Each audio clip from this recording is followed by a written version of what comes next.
Hello and welcome. I am Pranay Upadhyay and you are watching Namaste World, your daily window into the biggest stories shaping India and the world. We begin in India, where Project Vishnu could redefine warfare with Mach 8 hypersonic missile, a true game changer. Prime Minister Narendra Modi's upcoming Bhutan visit will go beyond goodwill.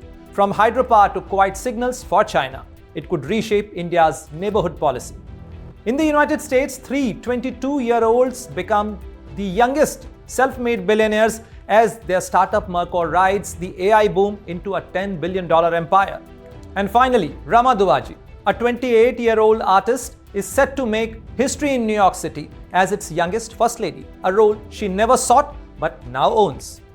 And the biggest story of the day, Pakistan and Afghanistan to meet in Turkey for a third round of peace talks amid rising border tensions. Islamabad warns of war if Kabul fails to act against TTP militants operating from Afghan soil.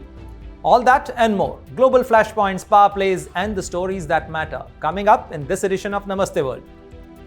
Amid border tensions and after trading barbs at each other, Pakistan and Afghanistan are meeting again for the third round of peace talks in Turkey today.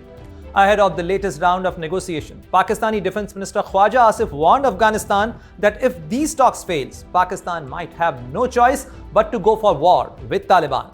Remember, this comes after two failed rounds in Doha and Istanbul and a shaky ceasefire following cross-border clashes. Pakistan is mounting pressure on Kabul to crack down on Tehreek-e-Taliban Pakistan bases on the Afghan territory, or else Pakistani Defense Minister has already spelled that. However, Afghanistan's Taliban regime maintains that TTP is a Pakistan-based outfit and they are carrying out attacks on Pakistan from their own soil, and therefore there is very little Afghan regime could do. Earlier, Pakistan Foreign Office spokesperson Tahir Andarabi said that Pakistan hopes a positive outcome but stressed Pakistani government won't budge until Afghanistan delivers concrete action against terrorists using its soil. Asif slammed Kabul's excuse that armed TTP fighters are just refugees sneaking home with heavy weapons. Pakistan said that ties cannot normalize until the attacks stop, and some in Taliban regime are clearly backing the militants. Tensions are sky high, so will today's talk bring peace or push them closer to edge? Stay tuned, we are watching this closely. India is quietly building something that could change the face of modern warfare. A missile so fast it could overrun anything in the sky, called Project Vishnu. It is set to reach speed of Mach 8. But what makes this hypersonic missile such a game changer for India? Here is a report.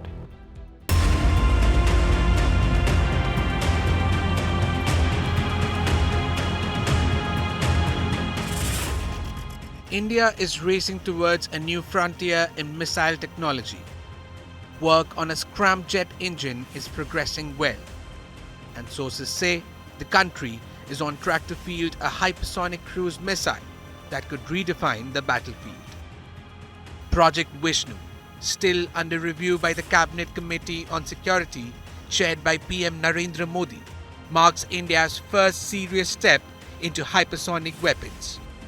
The initial version of the missile is expected to hit speeds of Mach 8, that's nearly 10,000 kilometers per hour, currently considered unstoppable.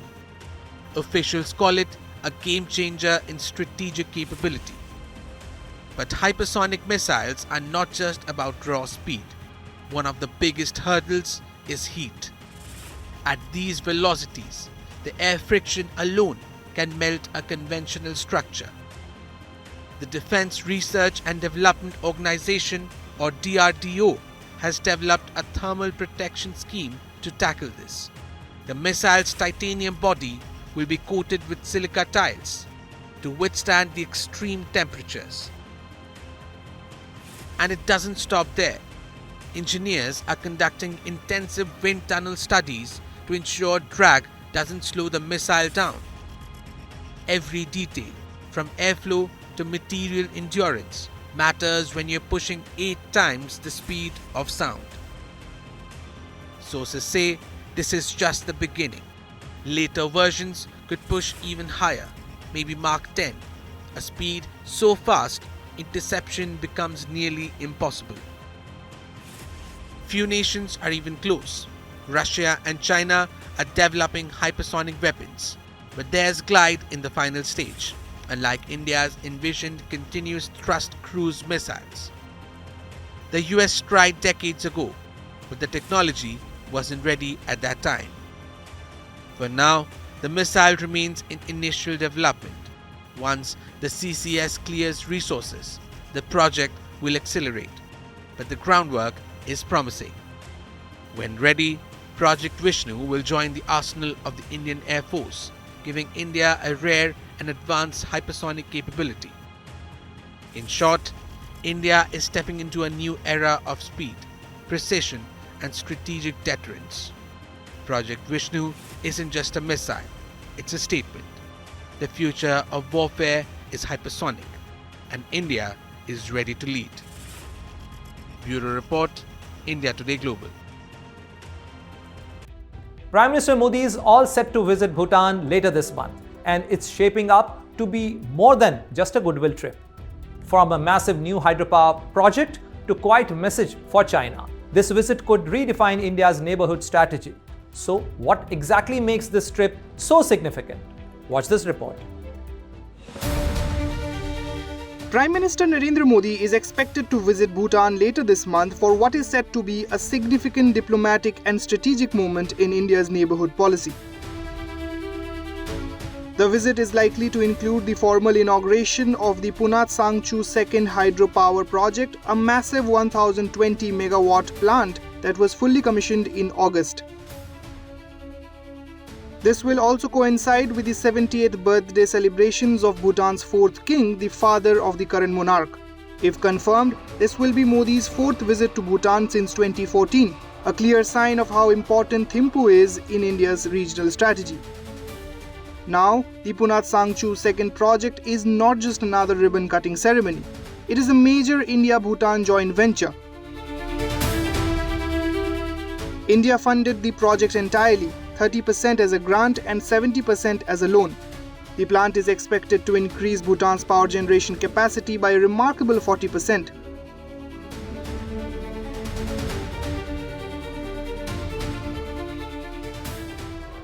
And since Bhutan sells this power to India, the project is a win-win. Bhutan earns revenue and India strengthens its clean energy supply. But the visit is about more than just hydropower and celebrations. Bhutan is one of the most crucial pillars of India's neighborhood-first foreign policy. In the 2025 budget alone, India allocated over 2,150 crore Indian rupees to Bhutan for everything from hydropower to digital connectivity to cross-border infrastructure. And Bhutan remains the largest beneficiary of Indian foreign aid. There is also a strategic layer to this relationship, the geography. Bhutan sits right next to Doklam, a sensitive tri-junction region between India, Bhutan and China. This was the site of the high-tension 2017 standoff where Indian and Chinese troops faced off after Beijing tried building a road on Bhutanese territory.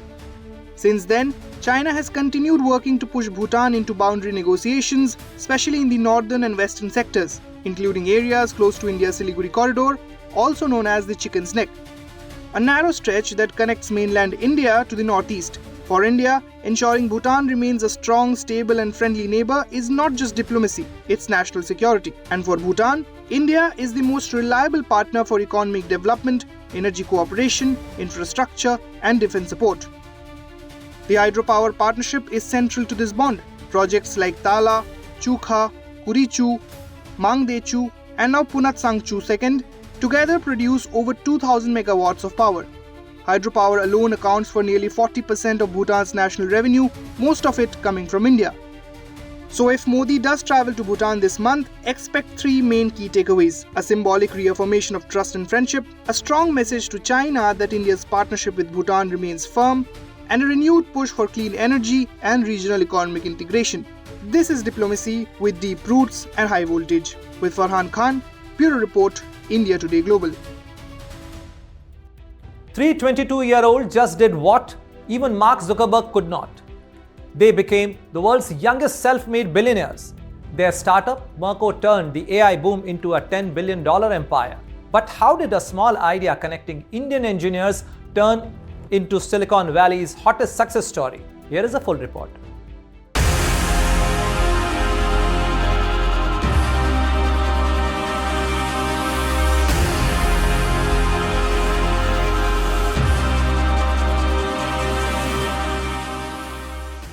three college dropouts just became the world's youngest self-made billionaires. And they're only 22 years old. At 22, most people are stressing about student loans. These three, they just hit a $10 billion valuation. Meet Brendan Foodie, Adarsh Hiremat and Surya Midha, founders of Mercor, the San Francisco startup riding the AI gold rush straight to the top. The kicker, they beat Mark Zuckerberg's record. Zuck became a billionaire at 23. These guys did it a year younger. So how did they pull this off? Brendan Foodie started a side hustle at 16, charging friends $500 for Amazon Web Services promotions. While other teens played video games, Foodie was already an entrepreneur. Adarsh Hiremat and Surya Midha, the Indian-American duo, met at age 10 at elementary school debate tournaments. All three, children of Bay Area software engineers, met in high school, became best friends and decided why waste time in college. They dropped out. Hiremat left Harvard. In 2023, they launched Mercor. It started as a recruiting platform using AI to match Indian engineers with American tech companies. Like Tinder, but for hiring coders. Then the AI boom exploded. Suddenly, OpenAI and Anthropic needed armies of specialized workers, lawyers, doctors, journalists, to train their chatbots and assess AI responses. Guess who already had that network? Mercor. They pivoted fast, supplying contractors to Silicon Valley's biggest AI labs. Revenue quadrupled in months. Then came the drama. Meta bought a $14 billion stake in Scale AI, Mercor's biggest competitor, and poached their CEO. The industry panicked about data security. But for Mercor, pure gold. Customers flooded in. Scale fought back, suing Mercor for allegedly stealing trade secrets through a former employee. Foodie's response: "It's not something we spend a lot of time thinking about." Last week, Mercor closed a $350 million funding round. Valuation $10 billion. Each founder owns 22%. That makes them billionaires at 22. The youngest self-made billionaires in history. From high school debate buddies to billionaires in under 2 years. The lesson: sometimes the biggest risk is staying comfortable. These three dropped out, pivoted fast, and rode the AI wave to $10 billion. At 22, they're not just rich, they're historically rich. Welcome to the Gen Z billionaire era. This is only the beginning. With Debagna Datta, Bureau Report, India Today Global. She is 28, an artist and about to make New York City history. Meet Rama Duwaji, the youngest First Lady New York City has ever had and someone who never wanted the spotlight. So how did a Brooklyn-based artist end up here?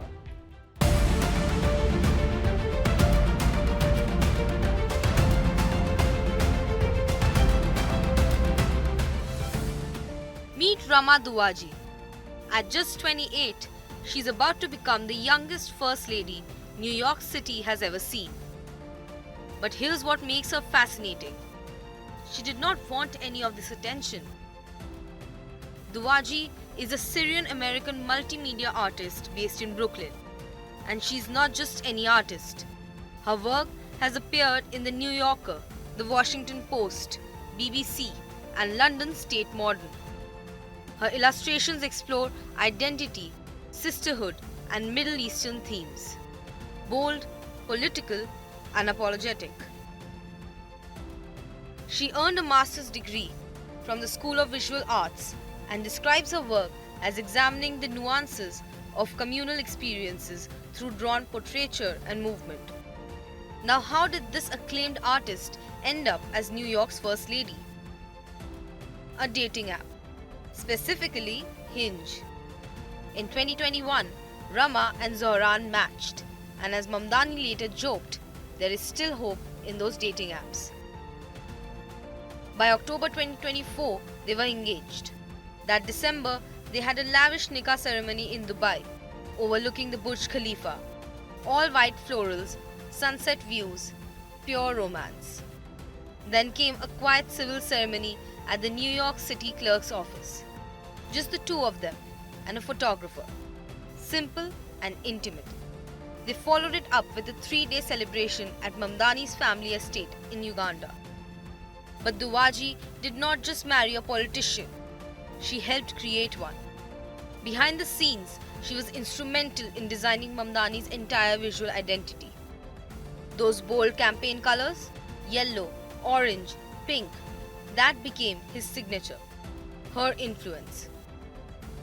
She managed parts of his viral social media strategy, helping craft the creative tone that made him stand out. Yet, she stayed almost completely out of the spotlight. So much so that opponents accused Mamdani of hiding his wife. His response, direct and fierce. You can critique my views, but not my family. On Tuesday night, Zohran Mamdani made history as New York City's first Muslim mayor and its youngest in over a century. In his victory speech, he called Duwaji Hayati, Arabic for my life, telling her there is no one I would rather have by my side. As the city celebrates, attention has turned to Duwaji's own political voice. Her artwork has long highlighted Palestinian solidarity, criticized what she calls Israeli war crimes, and condemned American imperialism. She's used her platform to support activists like Mahmoud Khalil, a Columbia graduate facing deportation over his Palestinian advocacy. An artist's duty is to reflect the times, she said, quoting Nina Simone. I believe everyone has a responsibility to speak out against injustice. So as Zohran Mamdani prepares to lead America's largest city, Rama Duwaji remains exactly who she's always been. An artist who lets her work speak louder than any title ever could. And at 28, she's redefining what it means to be First Lady on her own terms. With Debagna Datta, Bureau Report, India Today Global. As we wrap up today's show, here is a quick look at the top stories making waves around the world. Beaver Moon, supermoon lights up Latin America skies, mark closest and brightest full moon of 2025. Kim Jong-un attends the funeral of veteran North Korean diplomat Kim Yong-nam, former head of the state who died at the age of 97. Gaza residents struggle with broken roads and few vehicles as ceasefire brings little relief after 2 years of war. Angelina Jolie visits war-hit Kherson and Mykolaiv in Ukraine, meets doctors, families and volunteers. That's all for now. See you again tomorrow at the same time on Namaste World.